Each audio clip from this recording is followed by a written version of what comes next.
Movie के शुरू में हम देखते हैं कि एक लंबे सफेद बालों वाली लड़की रोड पर पेंट कर रही होती है और फिर हम एक आदमी को देखते हैं जो सुबह उठकर शेव कर रहा होता है और टीवी पर एक फाइट लगी होती है। फिर वो तैयार होके बाहर निकलता है और रोड पर उसकी टक्कर उसी लड़की से होती है जो हमें शुरू में दिखाई गई। उसके बाद ये आदमी, जिसका नाम यूजी होता है, एक अपार्टमेंट में जाता है तो नॉक करता है और नॉक करने पर एक लड़का बाहर आता है जिससे यूजी पैसे मांगता है, पर वो कहता है कि मैं बिल्कुल ब्रोक हूँ, यानी मेरे पास तो पैसे ही नहीं है। यूजी एक और जगह जाता है और वहाँ भी बिल्स की पेमेंट मांगता है, लेकिन वो आदमी काफी बूढ़ा होता है और ऊंचा सुनता है। यूजी तंग आकर वहाँ से चला जाता है और लोन लेने के लिए मशीन से पैसे निकलवाता है। एकदम उसके पेट में दर्द होने लगती है और वो गिर जाता है। फिर हम देखते हैं कि यूजी अपने बॉस को वही पैसे जाकर देता है जो उसने लोन मशीन से निकलवाए थे। उसका बॉस उसे कहता है कि अगर तुम्हें ये जॉब चाहिए तो और पैसे कलेक्ट करके लाओ और अपना गोल सेट करो। फिर वो उससे पूछता है कि तुम्हारा गोल क्या है।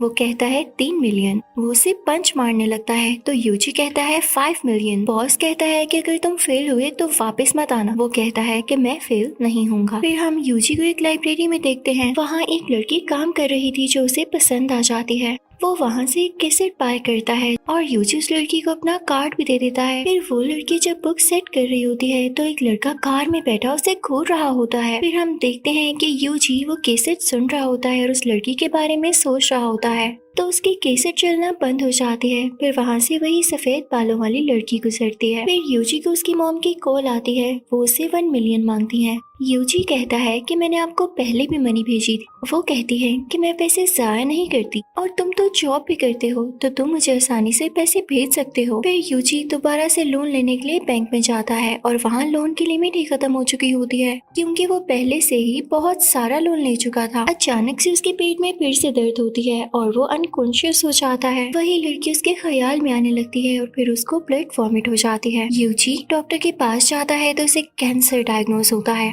तो डॉक्टर कहता है कि शायद आपके पास अब सिर्फ एक ही मंथ बाकी बचा है। वो ये सुनकर उदास हो जाता है। फिर उसे बॉस की कॉल आती है और वो भी उसे कहता है कि मुझे पैसे चाहिए, फिर चाहे तुम जिंदा लाओ या मुर्दा, यानी तुम मरो या जियो, मुझे सिर्फ पैसों से फर्क पड़ता है। रास्ते में यूजी को फिर से वही लड़की नजर आती है और वो उसे घूरना शुरू हो जाती है। साथ ही साथ वो गुनगुना भी रही होती है। यूजी लोगों के घरों में जाकर जबरदस्ती पैसे लेने लगता है क्योंकि वो बहुत परेशान होता है। फिर हम देखते हैं कि जब वो लड़की अपनी जॉब से फ्री होकर घर जा रही होती है तो वही कार वाला लड़का उसको तंग करता है तो यूजी उसको देख लेता है। वो लड़की हेल्प मांगती है। इतने में ही यहाँ पर पुलिस ऑफिसर आ जाता है और उस लड़के को गाड़ी गलत जगह खड़े करने पर डांटता है और उससे मना करता है। फिर वो लड़की यूजी को थैंक्स बोलती है और कहती है कि आप तो वही हैं जो कॉमेडी वाली केसेट्स लेने आते हैं और आपने मुझे अपना कार्ड भी दिया। वो उससे ये भी पूछती है कि आप यहाँ कैसे। यूजी कहता है कि मैं किसी काउरोमिता नाम की लड़की को ढूंढ रहा हूँ जो इसी एरिया में रहती है। वो लड़की कहती है ये तो मेरा ही नाम है जिसे तुम ढूंढ रहे हो, ये तो मैं ही हूँ। इस लड़की ने भी यूजी से पैसे लिए हुए थे जो वापस नहीं किए थे। वो यूजी को अपने घर ले जाती है और उसे डेब्ट पे कर देती है। वो उसे बताती है कि मैं इसे जरूर वापस करती, लेकिन मेरे दूसरे बहुत एक्सपेंसेस थे। फिर वो उसके लिए टी बनाकर लाती है। वो यूजी से कहती है कि आपकी स्माइल बहुत अच्छी है और उससे पूछती है कि अगर कोई प्रॉब्लम है तो उसे शेयर कर सकता है। वो उसे एक प्लेस पर लेकर जाती है जिसका नाम है लव एंड चैरिटी, जहाँ वो लोग अपनी प्रॉब्लम्स को सॉल्व करवाने आते हैं। वो लड़की यूजी से कहती है कि इस चर्च का मेंबर बनने के लिए मनी की जरूरत होगी। वो कहता है लेकिन मेरे पास तो कोई पैसे नहीं है और साथ ही यूजी को स्टमक पेन स्टार्ट हो जाती है। वो लड़की यूजी से सॉरी कहती है और कहती है कि मैं आपको ट्रैप नहीं करी,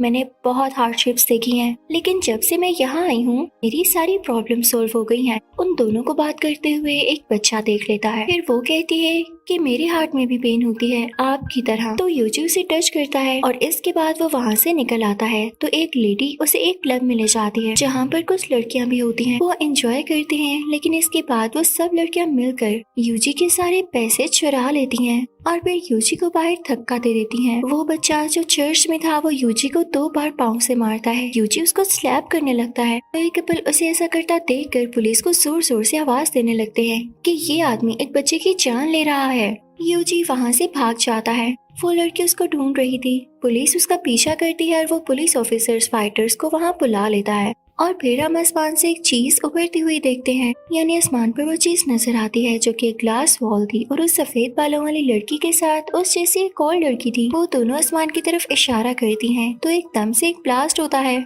और सबके बॉडी पार्ट्स अलग हो जाते हैं। न्यूज में बताते हैं कि ये भी कोई रेडिएशन हैजर्ड था और अभी कुछ लोग उस वॉल में ट्रैप्ड हैं। इसके बाद हम देखते हैं कि यूजी एक जेल जैसी जगह पर था। जब उसे होश आती है तो वो देखता है कि एक कमरे में से चिल्लाने की आवाजें आ रही हैं और उसी कमरे से वो सफेद बालों वाली लड़की निकलती है, लेकिन वो कोई ह्यूमन नहीं बल्कि एक रोबोट थी। वो जब खुद को यूजी के सामने रिवील करती है तो उसकी बॉडी पार्ट्स अलग हो जाते हैं और हर जगह फैल जाते हैं। वो मशीन्स ह्यूमन के फ्लैश से ही बनती हैं। वो हर पार्ट एक ह्यूमन को मारेगा और उससे एक न्यू मशीन बनेगी। उसका एक पार्ट उस लड़के के सर पर जाकर लग जाता और उसमें से एक प्लेट टाइप चीज निकलकर उसके बॉडी पार्ट्स अलग कर देती है और उसके इंटेस्टाइन्स बाहर आ जाते हैं। ये रोबोट स्पेस से आए थे और स्पेस में कोई ऐसी ताकत थी जो इन पार्ट्स को कंट्रोल कर रही थी। यूजी के हेड पर भी वही रोबोटिक पार्ट आकर लग जाता है और उसके बॉडी पार्ट्स भी रोबोट्स जैसे बन जाते हैं। उसके माइंड में होता है कि उसे कावरू को रेस्क्यू करना है। वो उन फाइटर्स से लड़ता है और कावरू को बचाने के लिए निकल जाता है। फिर यूजी दो लोगों को लड़ते हुए देखता है। उन रोबोटिक पार्ट्स ने सबको अंधा कर दिया था, लेकिन यूजी ब्लाइंड नहीं था, इसलिए वो देख सकता था। उसने देखा जब उनमें से एक मर जाता है तो दूसरा उसके अंदर से एक पैरासाइट निकलता है। इससे उसको पता चला कि सारा कुछ इस पैरासाइट की वजह से है।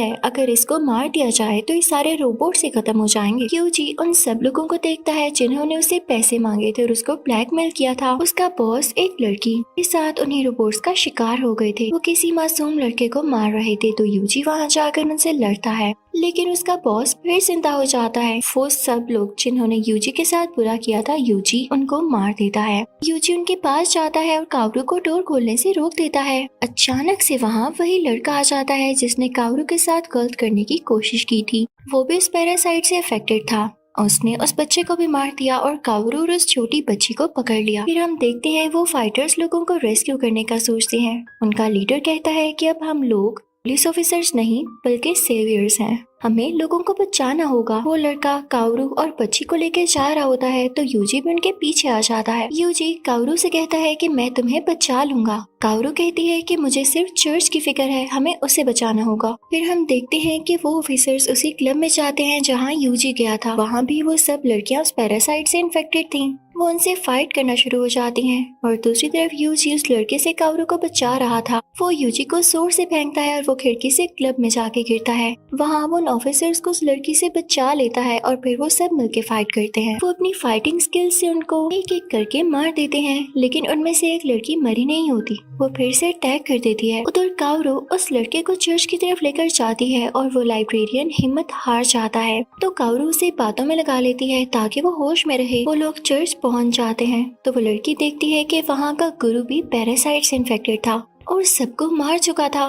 कावरू उस लाइब्रेरियन के ऊपर जंप करके खुद को बचा लेती है। वहाँ फाइटर्स का लीडर मर जाता है और मरने से पहले यूजी से कहता है कि वो कावरू को बचा ले। फिर हम देखते हैं कि वो लाइब्रेरियन भी मर जाता है और वो लोग जो इन्फेक्टेड नहीं थे एक जगह पर जमा हो जाते हैं और वहाँ एक लड़की आती है और उस ग्लास वॉल पर हाथ रखती है और सोचती है कि ये मेरी रियलिटी नहीं है, तो सब दोबारा जिंदा हो जाती है। वहाँ कावरू उस बच्ची को समझाती है कि हमें इस मुसीबत यानी ट्रबल के लिए गॉड ने चूज किया है और हम इसे बच के निकल भी जाएंगे। वो बच्ची कहती है कि कोई गॉड ये नहीं करेगा, ये सब शैतान ने किया है। कावरू और वो बच्ची जहाँ छुपे होते हैं वहाँ एक रोबोटिक पार्ट उनको भी अटैक कर देता है। फिर यूजी और फाइटर्स कावरू को बचाने वहाँ आते हैं तो वो लड़का पैरासाइट को स्मेल करके और भी स्ट्रॉन्ग हो जाता है और वेपन्स डेवलप कर लेता है। यूजी कावरू को देखने जाता है तो देखता है कि वो दोनों भी अफेक्टेड थे। वो यूजी से कहती है कि मुझे मार दो तो यूजी उसके पैरासाइट को मार देता है। उस ग्लास वॉल पर सब लोग हाथ रखते हैं तो वो भी खत्म हो जाती है और इसी तरह ये मूवी यहीं पर एंड हो जाती है।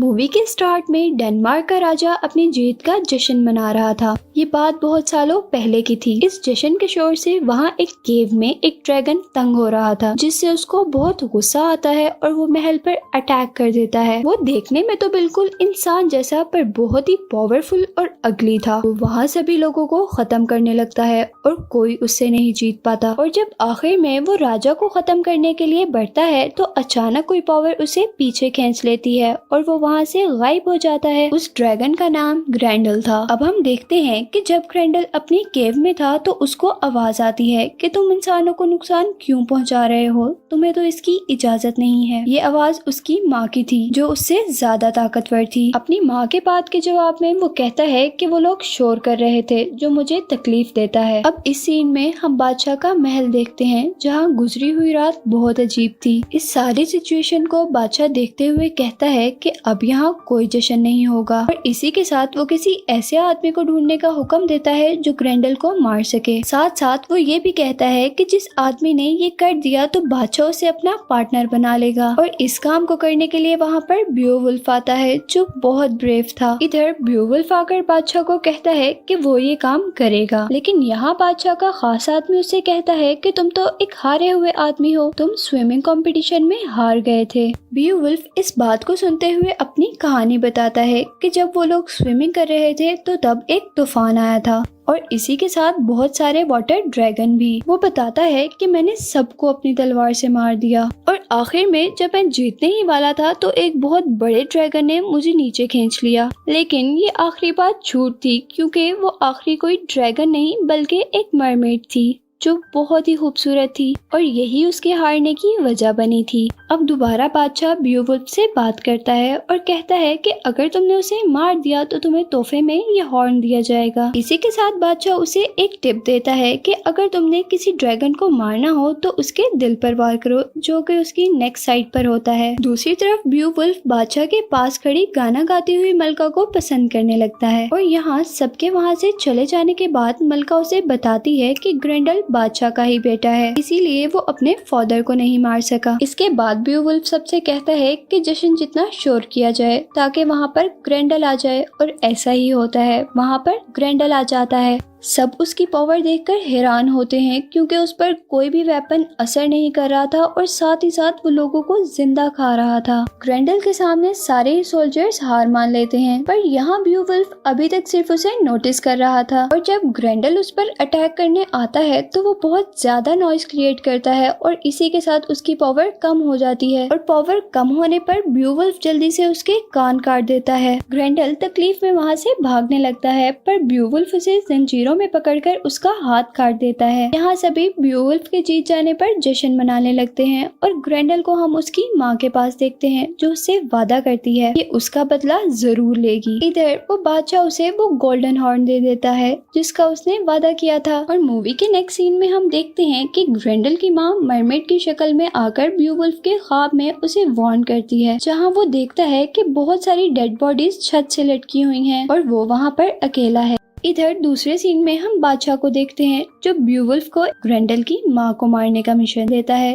बियोवुल्फ ये मिशन एक्सेप्ट कर लेता है और अपने साथी को लेकर मैजिकल केव की तरफ आता है जहाँ ग्रैंडल की माँ रहती है। यहाँ हम पानी के दरमियान उस केव के पास बहुत सारे स्केलेटन देखते हैं। बियोवुल्फ अपने साथी को बाहर रहने का कहकर अंदर जाता है। अंदर जाने पर हर तरफ सोना ही सोना था और दरमियान में उन्हें ग्रैंडल की लाश भी मिलती है और तभी बहुत खूबसूरत लड़की पानी में से निकलती है। यहाँ बियोवुल्फ विच यानी डायन को मारने की बहुत कोशिश करता है लेकिन वो बहुत ज्यादा पावरफुल थी और बियोवुल्फ उसका कुछ भी बिगाड़ नहीं पाया था। यहाँ वो विच बियोवुल्फ से डील करती है कि जैसे तुमने मेरे बेटे को मारा इसीलिए मुझे तुमसे एक बेटा चाहिए और इसी के साथ ये तुम्हारा गोल्डन हॉर्न भी मेरे पास रहेगा और जब तक ये मेरे पास होगा तब तक तुम बादशाह रहोगे और इसके बदले में मैं तुम्हें ग्रैंडल का सर दूंगी जिसे दिखाकर तुम ये कह सकोगे कि मैंने अपना मिशन पूरा कर लिया और इसी के साथ साथ मैं तुम्हें कभी तंग नहीं करूंगी। यहाँ बियोवुल्फ बिल्कुल ऐसा ही करता है और ग्रैंडल का सर दिखाकर सबको कहता है कि मैंने अपना मिशन कंप्लीट कर लिया और इसी के साथ अपनी फेक स्टोरी सुनाकर सबको बिलीव दिलवा देता है। इधर बादशाह दोबारा अकेले में बियोवुल्फ से मिशन के बारे में सवाल करता है। इधर बियोवुल्फ दोबारा झूठ बोल देता है जिस पर बादशाह कहता है कि मुझे कोई फर्क नहीं पड़ता कि तुम उसे मार दो या तुम्हारी उससे डील हो गई, मुझे सिर्फ इस चीज से फर्क पड़ता है कि ग्रैंडल के मर जाने पर मेरी सजा खत्म हो गई है। और दूसरी तरफ हम देखते हैं कि बादशाह अपनी सारी सल्तनत और मलका ब्यूवुल्फ के नाम करने का ऐलान करता है और इसके बाद एक मीनार से कूदकर सुसाइड कर लेता है और बादशाह के कहने के मुताबिक उसके मरने के बाद ब्यूवुल्फ को बादशाह बना दिया जाता है। अब ब्यूवुल्फ एक बादशाह था और इसी दौरान वो बहुत सारी वॉर में भी पार्टिसिपेट करता है और सभी को जीत जाता है। पर अब वो बूढ़ा हो रहा था और उसे इस बात की टेंशन थी कि अब किसी भी वक्त उसकी डील खत्म हो सकती थी और उसका ड्रैगन बेटा कभी भी आके इस किंगडम को खत्म कर सकता है। इसके बाद नेक्स्ट सीन में हम देखते हैं कि बादशाह के पास वही गोल्डन हॉर्न था जो उसने उस दिन विच को दे दिया था। इसको देखकर वो समझ जाता है कि डील खत्म हो गई और अब किसी भी वक्त वो आकर यहाँ पर हमला कर सकते हैं।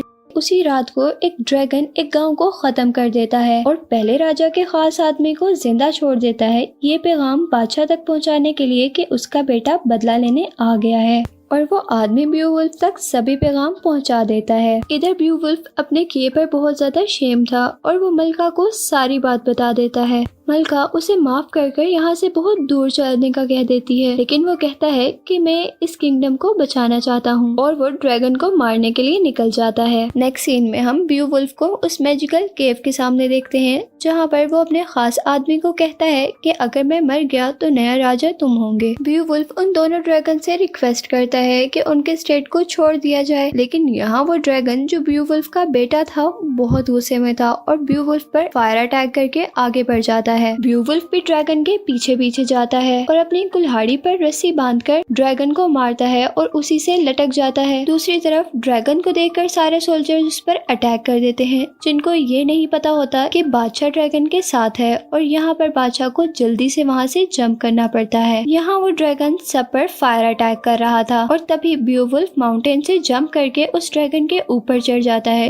ड्रैगन उसे पीछे छुड़ाने की बहुत कोशिश करता है, इवन के वो पानी तक चला जाता है, पर ब्यूवुल्फ उसे नहीं छोड़ता। ड्रैगन अब गांव और रानियों को खत्म ही करने वाला था कि ब्यूवुल्फ को उसकी गर्दन पर कुछ लाइट नजर आती है। उस लाइट को देखकर ब्यूवुल्फ को पहले राजा की सारी बातें याद आती हैं। ब्यूवुल्फ जल्दी से उसकी नेक पर अटैक करता है और उसकी पावर कम कर देता है, लेकिन यहाँ पर ड्रैगन की पावर फिर भी ज्यादा कम नहीं हुई होती। ब्यूवुल्फ उसके दिल पर अटैक करना चाहता था, लेकिन उसकी तलवार छोटी थी। इधर ब्यूवुल्फ अपने दूसरे हाथ को काटते हुए ड्रैगन का दिल निकाल लेता है, जिससे ड्रैगन खत्म हो जाता है। मरते हुए ब्यूवुल्फ अपना सारा झूठ अपने दोस्त को बता देता है, लेकिन उसके बहुत अच्छा होने की वजह से उसके झूठ को झूठ ही रहने दिया जाता है। इधर ब्यूवुल्फ की ब्रेवरी के रिकॉर्ड उसे एक शिप में डाला जाता है और जला दिया जाता है, लेकिन ब्यूवुल्फ की बॉडी वो विच पानी में ले जाती है। और इसी के साथ मूवी के एंड पे हम देखते हैं कि वो विच नए राजा को भी अपने जाल में ट्रैप करने की कोशिश कर रही थी और मूवी यहाँ पर एंड हो जाती है।